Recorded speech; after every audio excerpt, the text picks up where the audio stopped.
I am unashamed. What about you? All right, welcome back to Unashamed. We got Jase back in the house. I'm back. What does your shirt say, Jase? Dig it? Can you dig it?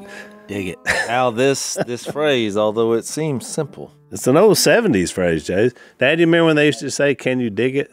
I do.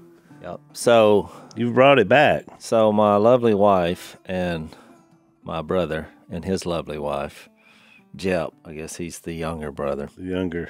Jep the younger, we call him. We they were, we have an upcoming show coming out. So there's a lot of things that are coming out to promote the show, and they were like, we need like a tagline.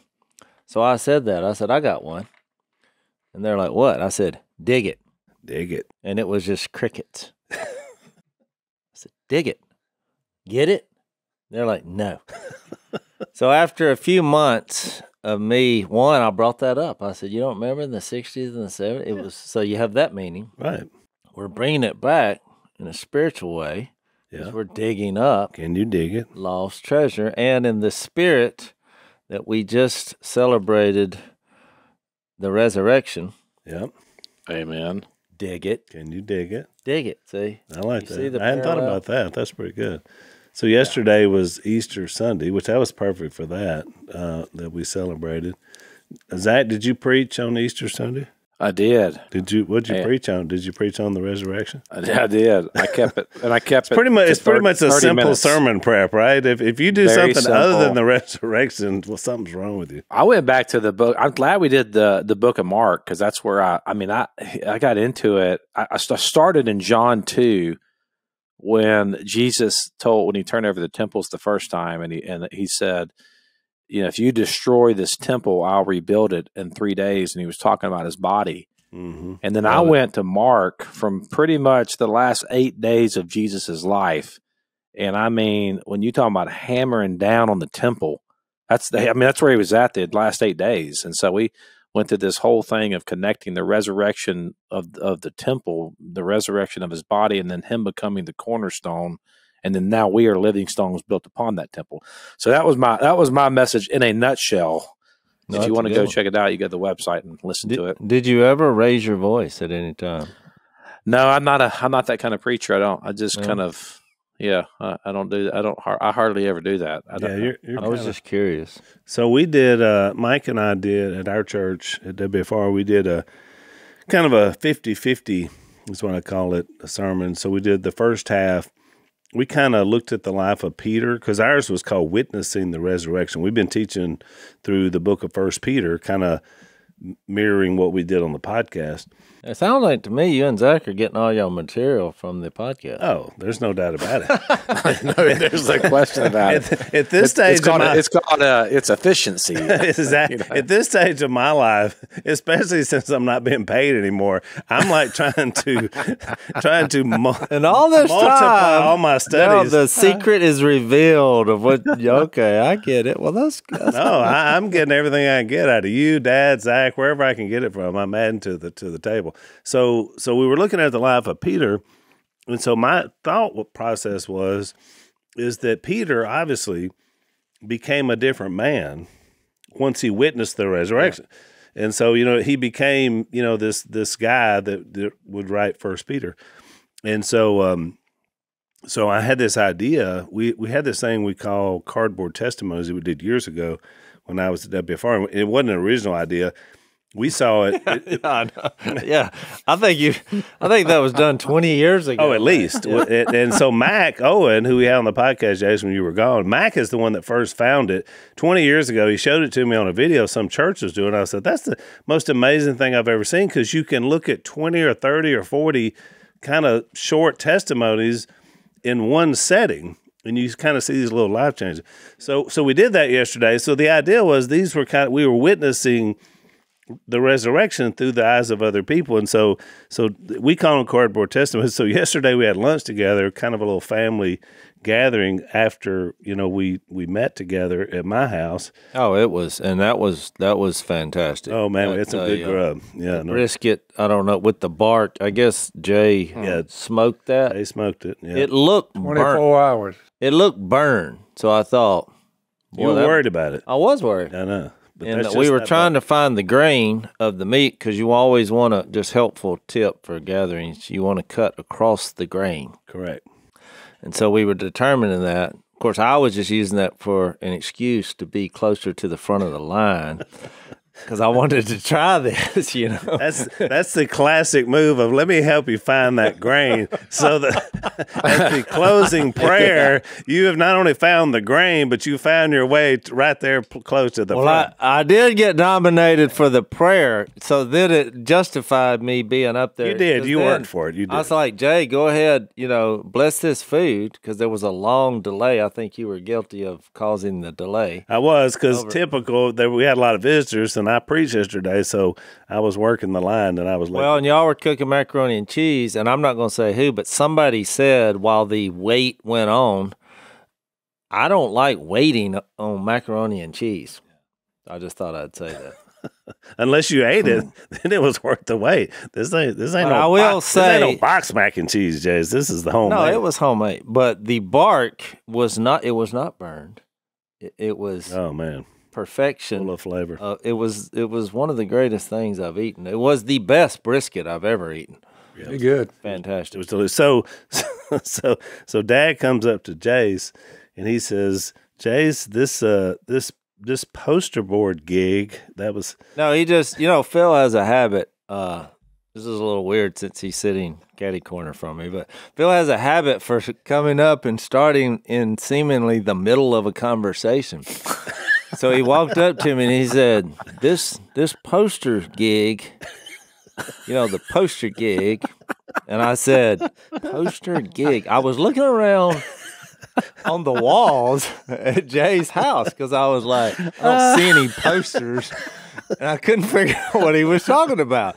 Then I was thinking, maybe he means in the video days when we used to have the posters to go with the video. That's literally what I was thinking. And he kept saying they get up there and they say what would he say? He says it's all gloom and doom on one side. Yeah, he said it's gloom and doom. No, I'm angry and fearful, and my tank's out of gas. And he said then they turn it around and I'm happy. And then it hit me that he was talking about the cardboard testimonies. He's like, so if you're wondering where we get our term cold open from, it came from Phil. You come into Unashamed podcast and you're right in the middle of a conversation that's already been happening. It was hilarious. Then I realized, because Phil said, never seen that one before. And I thought, well, Phil, they've been doing that around there for 15, 20 years. Not a lot, but it's probably been 20 years since we did it, and that's why Phil's been over. He's been over at university for a while. So that's right. I actually did that one time. My wife and I, we wrote out the cardboard and then got up. Y'all did it last time we did it. Last time I did it, we were there. But it was really interesting. This time was unique, and you don't know who's going to do it. And since I didn't work there this time, since I was gone, I just came in and preached. So someone else was gathering these people together. But it was really interesting because this time was unique from times we've done in the past. There were a lot of couples that had come to Christ together. So they had so on one side they would talk about, different things that had happened, obviously, in their life that they were not Christians or, like you said, they had bad things. And then when they flipped their cardboards over, they would put them together, sort of have the message of redemption together. Yep. And I just thought that was really unique and interesting, the idea that a lot of times families are saved, obviously through, a redemptive act of coming to Christ. And so, I don't know, that spoke to me uniquely yesterday. I thought just from watching it, it was really interesting. I never had seen it before. It was really powerful. And everybody clapped and cheered, with everybody's kind of mini. So nobody said a word. You're just listening to music, watching the words. And it's just an interesting Well, it's because, growth in any capacity, you really can't see it.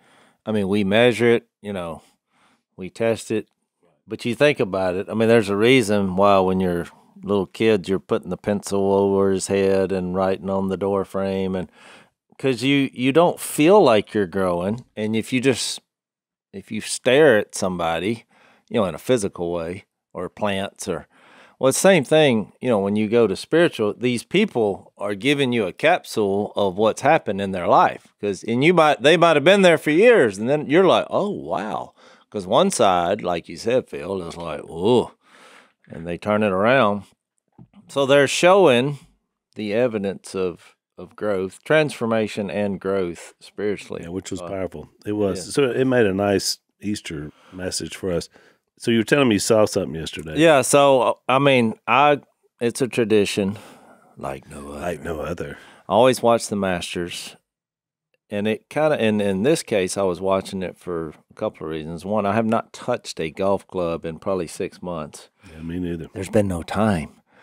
However, it provides some inspiration because it is a tradition that I like. I've been there. I think you've been there also. I've been there 3 times. Yeah. And so I watched it, and it was kind of ho-hum. I mean, it wasn't like close or anything. But no, John Rahm. Congratulations. But here's the reason I'm bringing this up is after it's over, 60 Minutes was on, which I didn't even know was still on. I remember I was going to say, the only way you would ever watch 60 Minutes is if you happened into it after the Masters. That's the only way. I got distracted at the end because I like watching the whole, I didn't realize he had a family and $2. And then I'm a big, Scotty Scheffler fan because his caddy, Ted Scott, who loves the Lord, and he's a friend of ours. Yep. And so he was given the green jacket, and I just like watching all of it. So I was, when they tick, tick, tick, tick, tick, tick, the clock came on. This is 60 Minutes. I can't believe you didn't change the channel. You must not have had your hand on the remote. Wait for it, Al. I couldn't find the remote. There you go. I know. So as I'm looking, I know you so well. because I've been watching the Masters a couple of days because I was on a long journey in the last couple of weeks. So I was just resting up. Well, all of a sudden they said, we have discovered new clues and secrets to the origin of the universe. Uh-oh. Next up. I'm like, well, forget the remote. They've discovered the origin of the universe. I got to watch this. So I watched the 7-minute segment on what the somebody's name, but it's Webb's. His last name's Webb. What they launched a James Webb telescope. James Webb. They launched it, and now they have this. It's a pretty fascinating piece of work. Oh, it's incredible. And it takes pictures infrared, so it's basically uncovering what we can't see. It takes pictures. And so these pictures, now look, some of the pictures they say after the artistic impression of what this implies.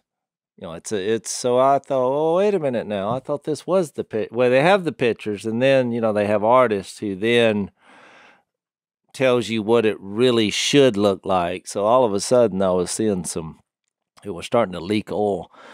So, man, I spent 7 minutes because I thought it was going to, you know what the phrase I kept thinking of? Because immediately they got into the Big Bang, and the guy who produced it actually said, in a joking way, we're fixing to reveal a new definition in the phrase, let there be light.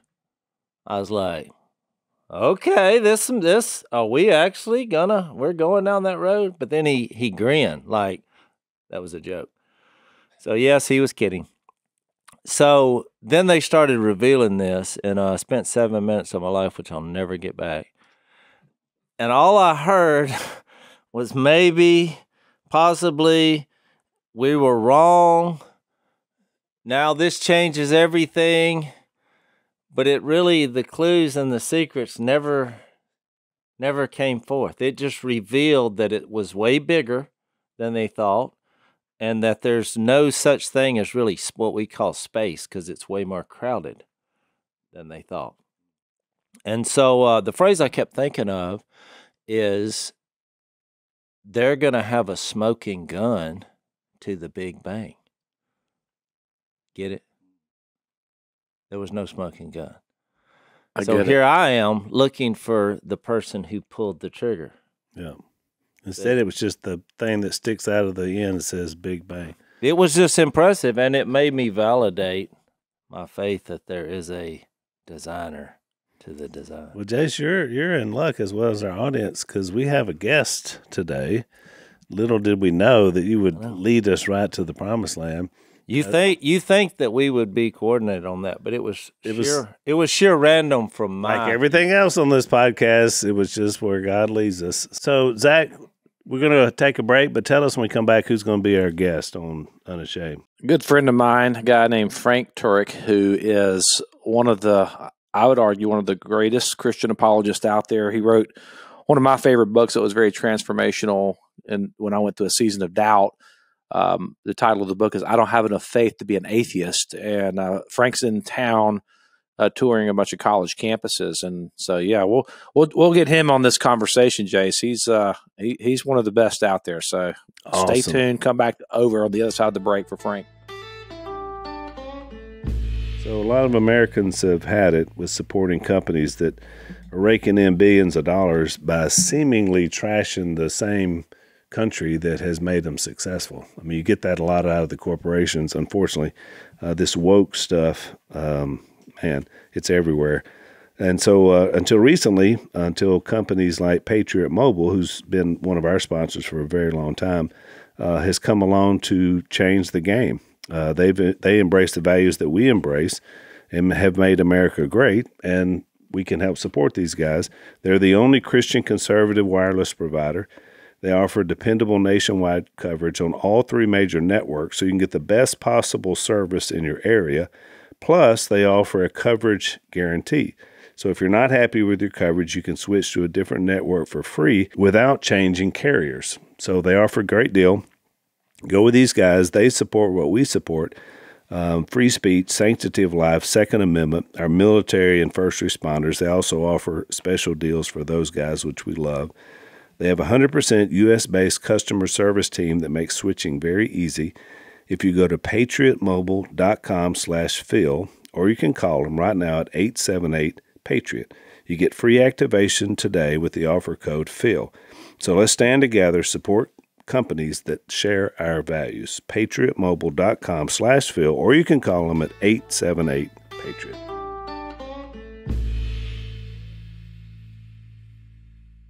All right, welcome back. Frank, welcome to Unashamed. Great being with you guys. All right, so Frank, I always like to ask people when they come into the Unashamed lair, and you travel all around the country, a lot of college campuses. So what was your thought as you came into our lair, as you traversed into our outer lair to get to the inner lair? Have you ever been, you do a lot of podcasts. Success has not ruined you guys. I can tell you that, man.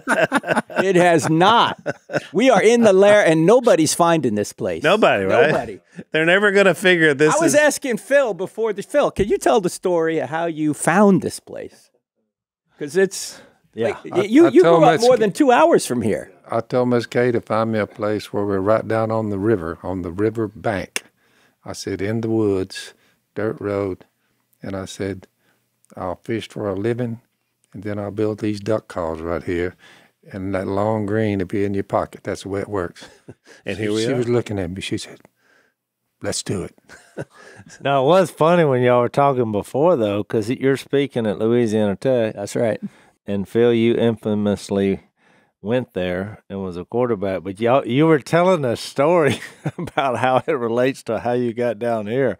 I think that was pretty funny. What they tell you? They called you in to the what was the name of the guy? The dean of. He said, what street do you live on? And I said, he was the what? The dean of what? Dean of men. Dean of men. The dean If of you men. get in trouble as a male in Louisiana Tech at that point, you had a meeting with the dean of men, and he lined you out, straightened you out, or ran you off, one or the other.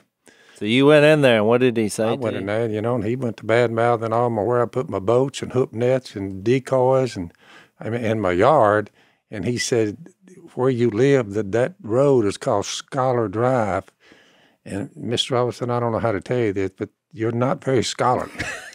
He said, and the president of this university has ordered me to tell you, clean the yard up, get all that. He said, get all that junk out of there. I said, junk? That ain't junk. I said, that's some good stuff. I had decoys. So that answers the question why he moved out here. He just moved it all here. It's right here. Yeah, there's no dean of the neighborhood. Well, somebody told me, I don't know whether they do or not, but after all the smoke cleared, I don't know what they were trying to get in my little head, but I never heard anybody mention God or Jesus, not once in all the classes, and they were bad-mouthing me to having a dirty yard, but as it ended up, somebody said I have a plaque that's positive on the wall over somewhere. You do. You are in the Hall of Fame of Tech alumni.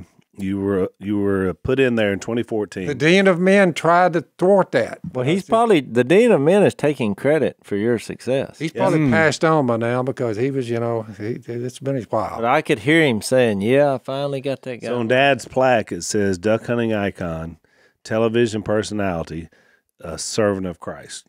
Oh, it says servant of Christ. Servant of Christ. Well, now suddenly Jesus is okay when they can use you for PR. Huh? That's exactly right. Is that it? Yeah. That's it. I was trying to help him out, but they just... he's on the wall. So, Frank, you may not remember this. You may not know this. But when I heard your name, when Zach told you were coming on the podcast, I said, man, I know that name. I mean, outside of me knowing your work, I was like, I know. I thought I'd met you. I was trying to remember what it was. You and I were actually on a movie together. Which one? How many movies have you been on, Frank? Well, I don't know. Sometimes they come to my place and film something. It was a documentary. Was it the AFA, American Family Association? It was not. It was a small documentary. Which one? What was it? And I think we both filmed it the same way. We didn't know the people until we did it. Yeah. It was called Bible Idiots. Oh, yeah. Bible Idiots. Chris That's Danielson. Right. We're Bible Idiots. We're Bible Idiots. And How did I not get invited to that? Wow, you should have. You weren't enough of an idiot back then. You should have been a headliner, Jay. That's right. It should have been about you. You should have been the star. But yeah, I knew as a Frank Turek, we were both we got interviewed for that movie, and Chris is now. I keep up with Chris. Yeah. He's a friend of mine now, and he's have to look into that. He's a pastor up in Iowa, and I sent him a text, and I was like, "Was Frank Turek on the Bible Idiots movie?" And he said he wasn't. I knew that's where I knew your name from. So we were both appeared on this movie, and we did an interview for it. Which we're both idiots. We don't even know the movie. I don't know the movie. Right? Okay. That was the idea: is that you can be an idiot, but as long as you trust in the Bible. It elevates you. Well, I've been saying that my whole life. Well, that's why I said this is like your life story. Jesus makes you smart. This is so I want to ask this question because we kind of left it hanging about you were listening before when we did the cold open about Jase's swerving into 60 Minutes, his accidental swerve into 60 Minutes. So and here's the weird part of that story. We did a cliffhanger there. You know the cliffhanger. You know what a cliffhanger is, right? Yeah. What's that? That was the cliffhanger. I got it. Okay. I got it. All right. Cheesy. I'm just playing along. But I'm here to make. I've used that I'm actually here to twice. make this look good. And Zach, hey. So what happened was this morning I got up like I normally do and said, "Let's see what we're doing for the podcast this morning." And then I'm like, "Get out!" Now I know why I couldn't find the remote because I saw that you were coming on. And I was like, what are the odds of this? So I was like, I must tell this story because I just seemed a little out of the ordinary. I mean, I'm not claiming miracle here, but I'm just saying I do know that God is very good at getting people together. Yeah, absolutely. So what are the odds?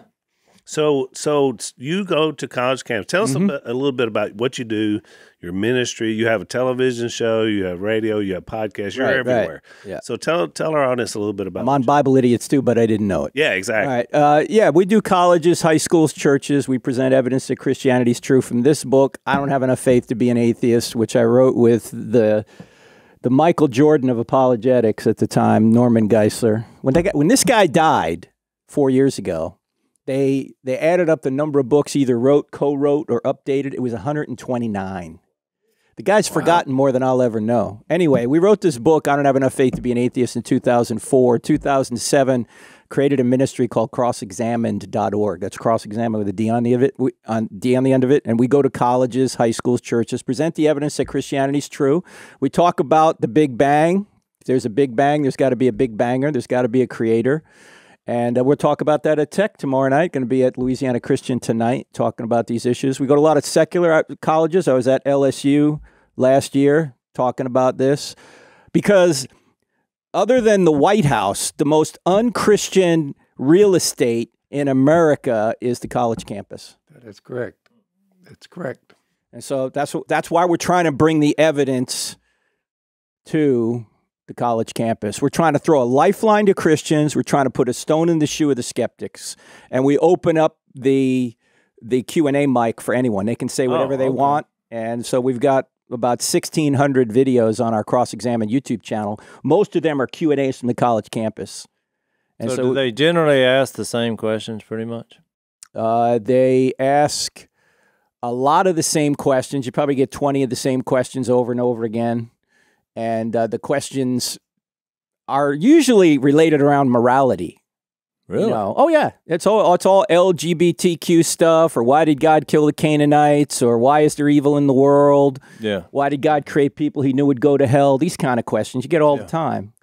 And just about every one of those questions assume a moral standard. So I'm always asking them, what's the moral standard? Where are you getting this moral standard? I mean, in your uncanceled book, you talk about that, right? Yeah. Why? You guys, you're saying you're offended. If you're saying you're offended, there's got to be a standard that you say we're violating. What is it? Where are you getting the standard from? If there's no God, there is no standard. It's just if it all happened randomly by accident, well, why can't we just make up our own rules? It seemed like that's what's going on. Yeah, right. But they're claiming their rules you have to live by. Well, see? Exactly. Yeah. And evolution, survival of the fittest wouldn't it seemed like that wouldn't matter.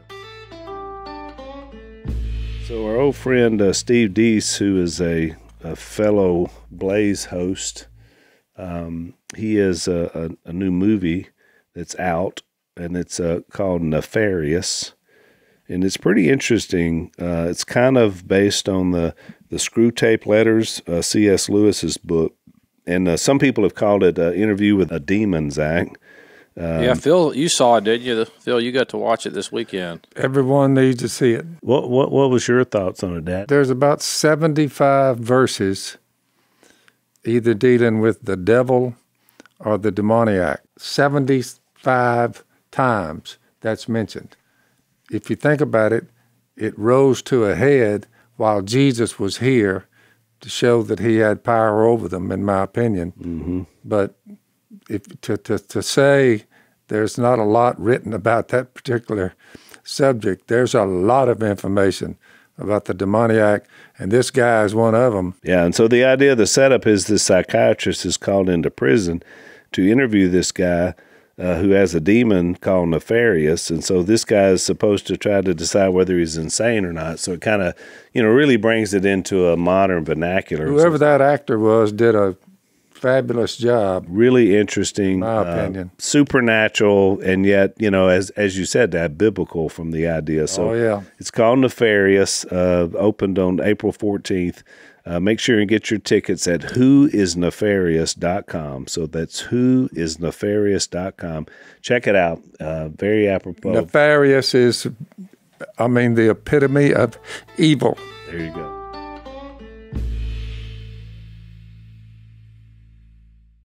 So did I get it wrong when I watched the images that this Webb telescope is bringing back to us now, that they had all these sayings like it's now uncovering the clues and the secrets to the origin of the universe.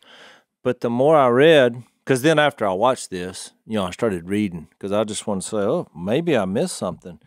No, it was just more unexplainable what we believe. It was more spectacular. We know it, the things we're seeing, but I just viewed it as more evidence of God. Of course it is. I just didn't hear these clues reveal secrets, which was kind of very sad.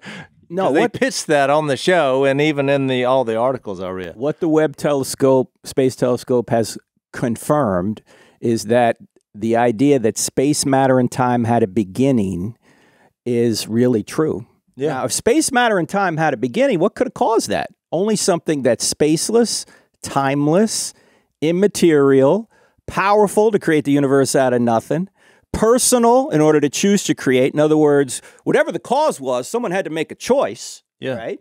And then obviously the cause would have to have a mind to make a choice. So I always ask people on a college campus, I say, when you think about a spaceless, timeless, immaterial, powerful, personal, intelligent cause, who do you think of?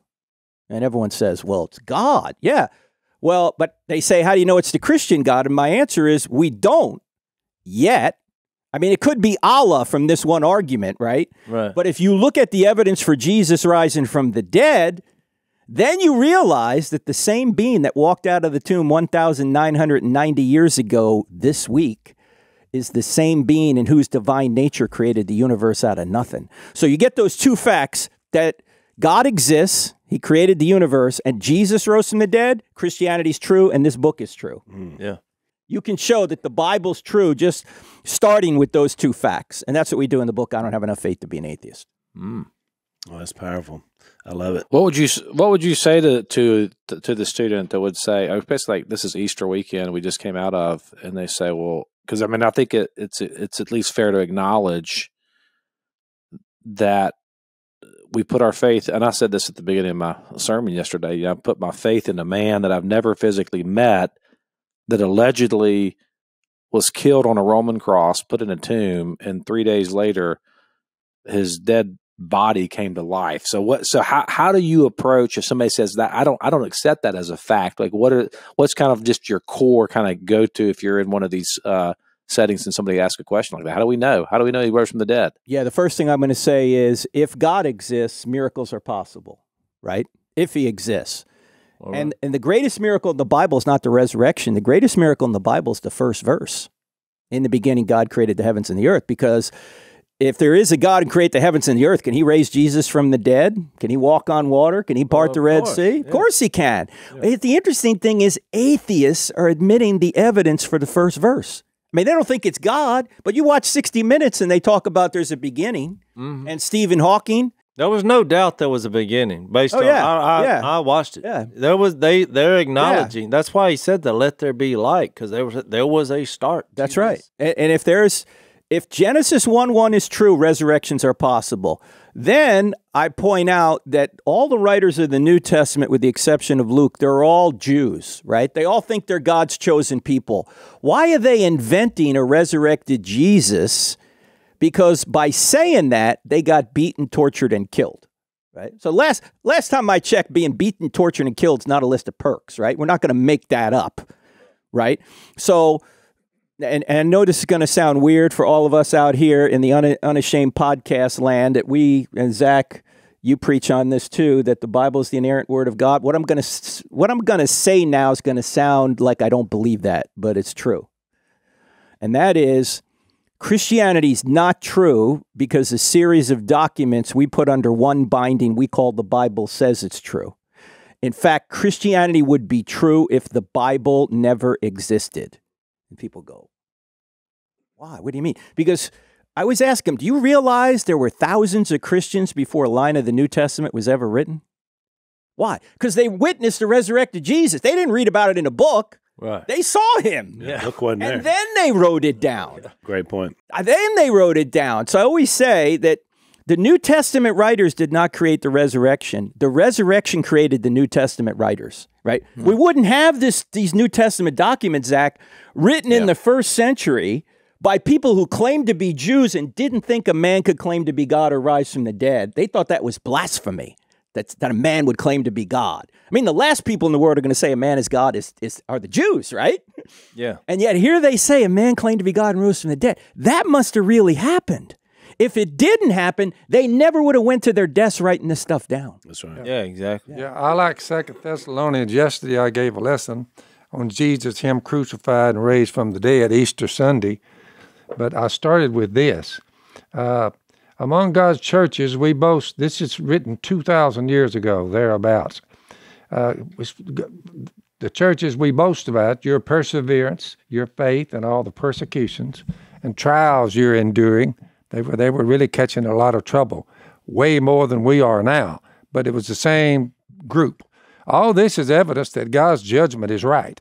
And as a result, you will be counted worthy of the kingdom of God for which you are suffering. You say, suffering is a good thing, very good thing. God is just. He'll pay back trouble to those who trouble you, that's coming, and give relief to you who are troubled, that's coming, and to us as well, it's coming. The Apostle Paul wrote this. This will happen somewhere in the future when the Lord Jesus is revealed from heaven in blazing fire with his powerful angels. If you ever argued he's not there, there is no God, this says you're going to look up one day and there's going to be an end to it. He will punish those who do not know God, pretty good group, then and now. He will punish those who do not know God. Lots of them are there. They might try to find him. That's what we're here for. And the ones who do not obey the gospel of our Lord Jesus. They will be punished with everlasting destruction and shut out from the presence of the Lord and from the majesty of his power on the day he comes to be glorified. We are, as Christians, are looking forward to that in his holy people, and to be marveled at when all this ends. Marveled at among all those who have believed. This includes you, these Thessalonians, because you obeyed, believed our testimony to you. So with us, we're saying, who has the best story? These or us? Mm-hmm. We live, they don't. Mm-hmm. There's a price to be paid when you say there is no God. Oh, yeah. Life and immortality is riding on this, and you're not going to take a look and do a little investigating. You count time by him. You say, what are you doing? It took me a while to find it, but I'm glad I did.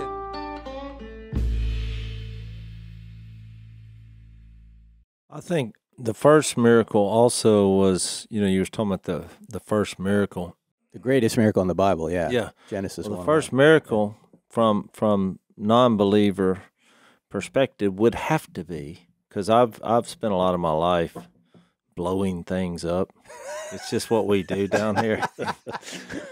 And, when you think about the Big Bang, somebody naming the Big Bang, it started off, even if you're saying there's no God, but you're acknowledging a miracle, because the first time in the history of explosions, this one happened, and you had beauty, symmetry, order.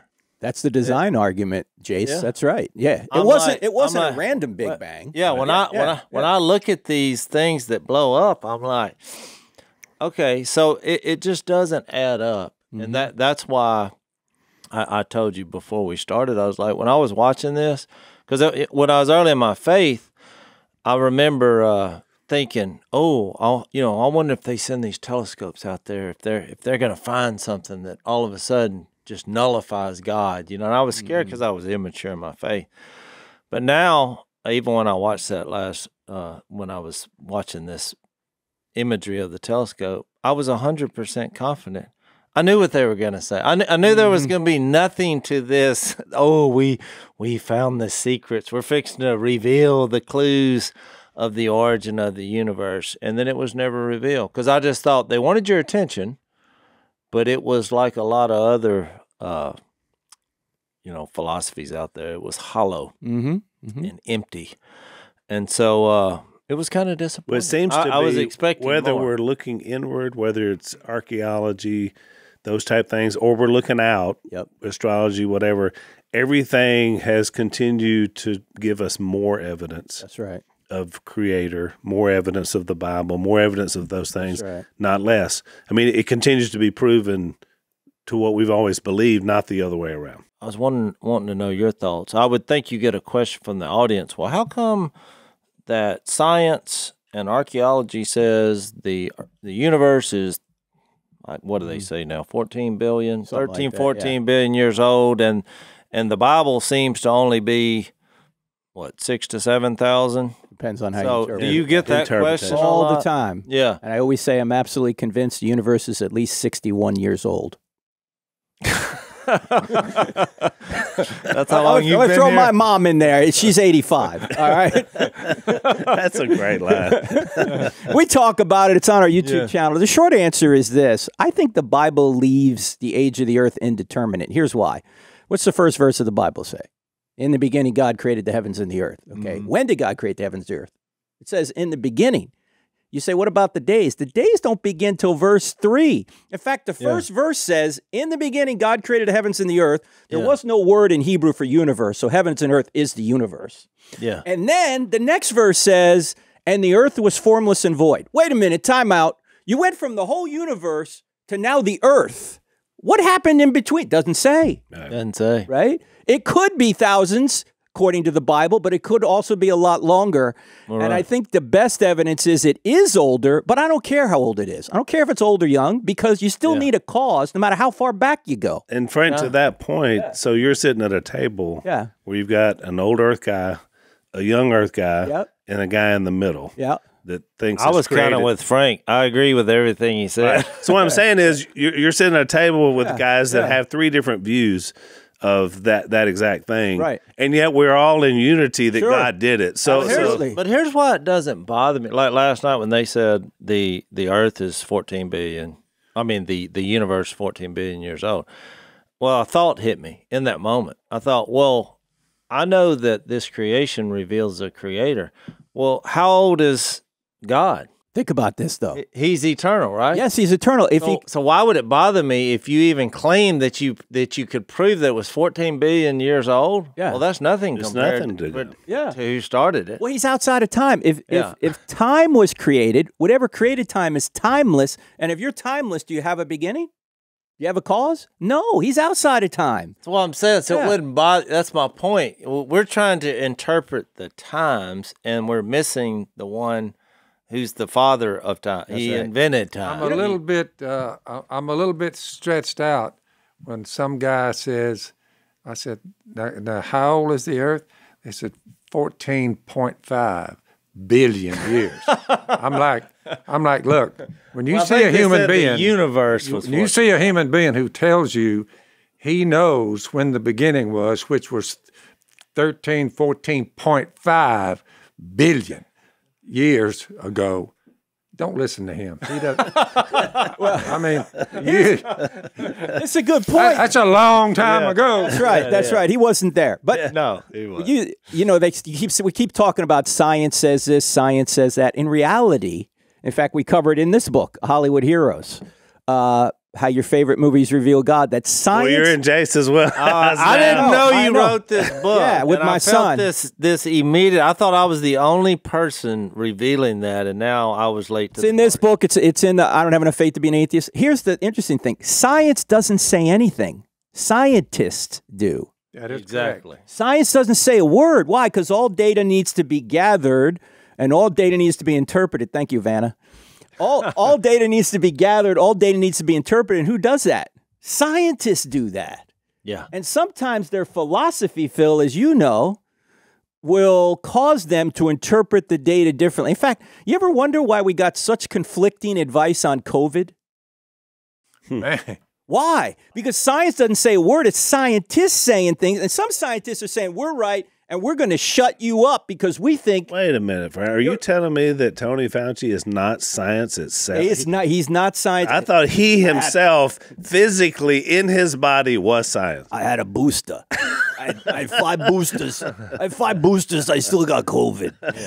Yeah. But I think we gotta. I think that you do have to. Not, as a Christian, though, we don't have to fear scientific discovery, because for years I grew up. If I heard the word Big Bang, I automatically thought that's the opposite of Christianity. But when I read, I think you were about to reference this earlier, Frank, Stephen Hawking, who was not a believer, but when he wrote his book, Brief History of Time, I mean, he makes the point in that book that if the Big Bang is true, which he calls the standard model of physics, he says if it's true, he says then it's unavoidable that God exists. It smacks of divine intervention, I think was his exact phrase. And so when I started reading your work and Dr. William Lane Craig and some Norm Geisler years ago, like, to me, that was liberating, that the truth of God's existence is so necessary that our scientific discovery, it actually proves his existence. So the thing we were fighting over and saying, well, this is a model that came out of the atheistic world, it came from science and all that. In the end, it actually proved God's existence, because if there's the Big Bang Theory essentially says if there's the beginning of the universe. That's right. And the one thing that science does pretty much universally agree on, the scientists at least, is that if the universe has a beginning, well, they don't agree on this part. They agree it has a beginning, but if it has a beginning philosophically and logically, it has to have a cause, going back to that argument you mentioned earlier. So I don't think we have to fear anything when someone says the universe is 14.5 billion years old and the Earth is 4 billion or whatever it is. I mean, that doesn't scare me, primarily because of when I read their own work. They're like, yeah, and if it has a beginning, we got issues because, that kind of means God exists. And Hawking said, therefore, the goal of modern physics is to disprove this standard model of physics, because we know God doesn't exist. They can't we know disprove it, Zach. They've been trying. They can't do it. Yeah.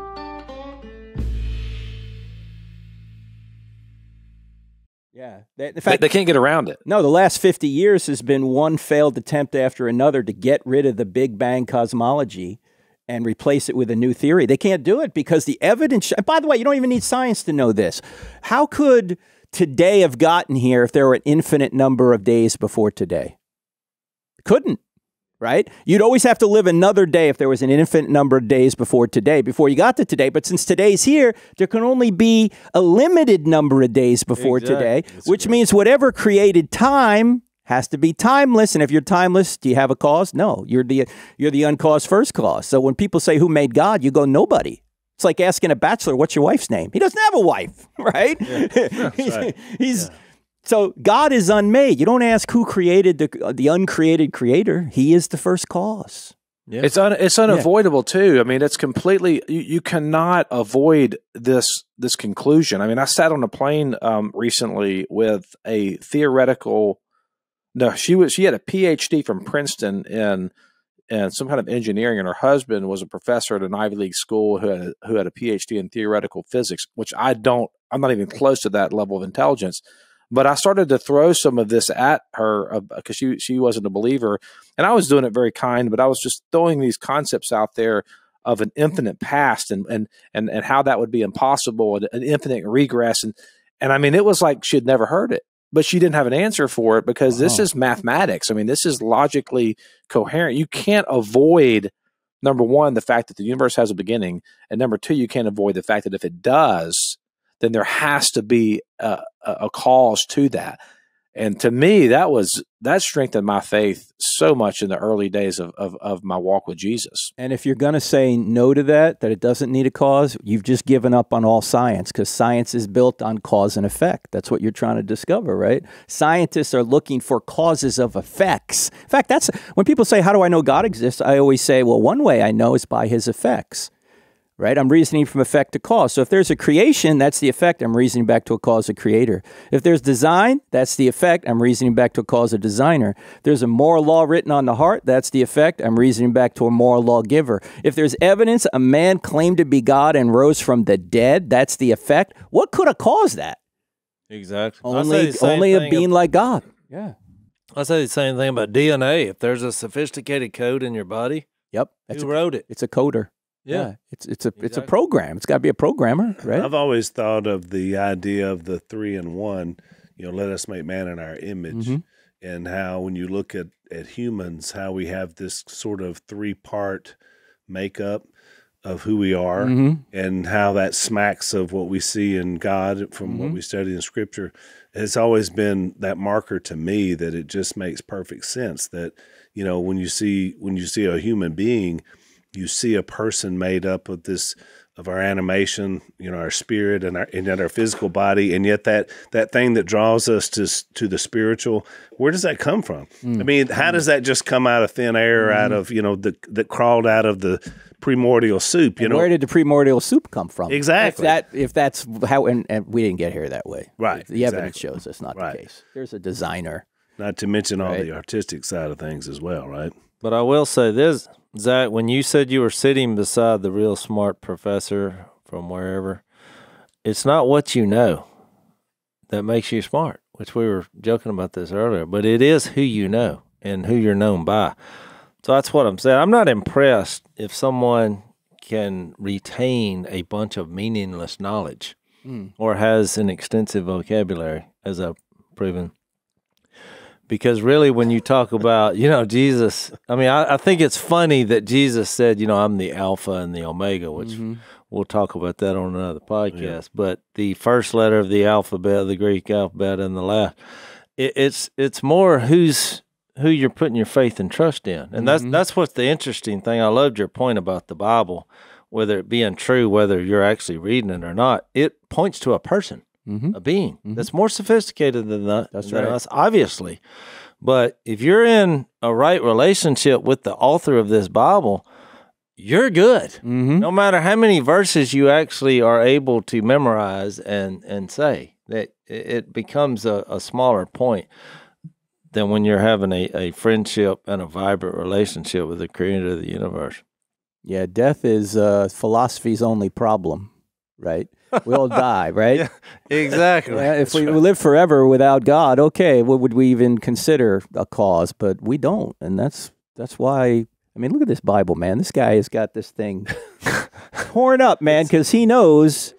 All I do when I meet individuals is point them to their problems. That's right. Sin. I said, just think of a place where you could be with all your sins removed in the past. Yeah. None in the future counted against you. He's there to mediate for you. And you're going to be raised from the dead. I said, I'm telling you, it's that rarest of commodities.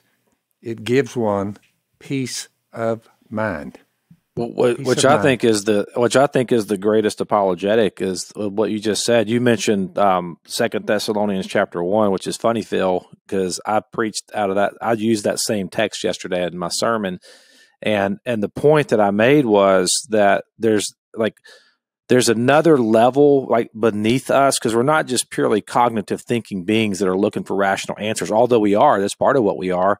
But then there's this whole other side of me that's longing for beauty in the world. It's longing for, man, I want to be connected. I want intimacy. I want my life to matter. There's this other thing that I can't really even put to words, And I use this verse to prove that when it says that God's going to pay them a penalty of eternal destruction, which he describes as away from the presence of the Lord and from the glory of his power. So hell is to be away from God's glory and his wonder when he comes to be glorified in his saints on that day and to be marveled at among all who have believed. And I thought, man, how interesting is it that he describes hell as not being able to marvel at God? And I think that in the core of our being, we were created to worship and to marvel at the beauty and the majesty and the wonder of God. And so it's interesting to me that even in these intellectual pursuits that I've had discussions, Frank, I know you have too, with people, it's almost like they separate the intellectual from like their real life. And even if they may work it out over here intellectually, man, they still have this inner thing that's like, man, but I'm longing for something. Like I want something beautiful and something transcendent, but at the same time, something imminent that's right here with me. It's just crazy. And I think all of this is realized in the person of Jesus. I think we should continue in the overtime. All right. And we have discovered the beauty of the kingdom of God. You see all kinds here. I got a killer question for the overtime. All right. Killer question. And I'm going to say this. You can use with your non-Christian friends. So watch the overtime. Oh, I like that. And the other teasers, I think we just discovered the origin of the Marvel movies. They were... Well, we just read it. Hollywood heroes. We're going to be marveled. Oh, there you go. At the resurrection. All right. Marvel, so get if it. you want to follow us over, blazetv.com/unashamed is where we do our overtimes. Frank, thank you so much. My pleasure. Coming on Unashamed. What a quick time for our podcast. Follow us over for the overtime. We're going to hear a little more. And I want to hear about how you came to Christ, because I have a feeling that may be what fueled you to what you're doing today. So check us out, overtime, blazetv.com/unashamed. Thanks for listening to the Unashamed podcast. Help us out by rating us on iTunes. And don't miss an episode by subscribing on YouTube, and be sure to click that little bell to get notified about new episodes. And for even more content that you won't get anywhere else, Subscribe to Blaze TV at blazetv.com/unashamed.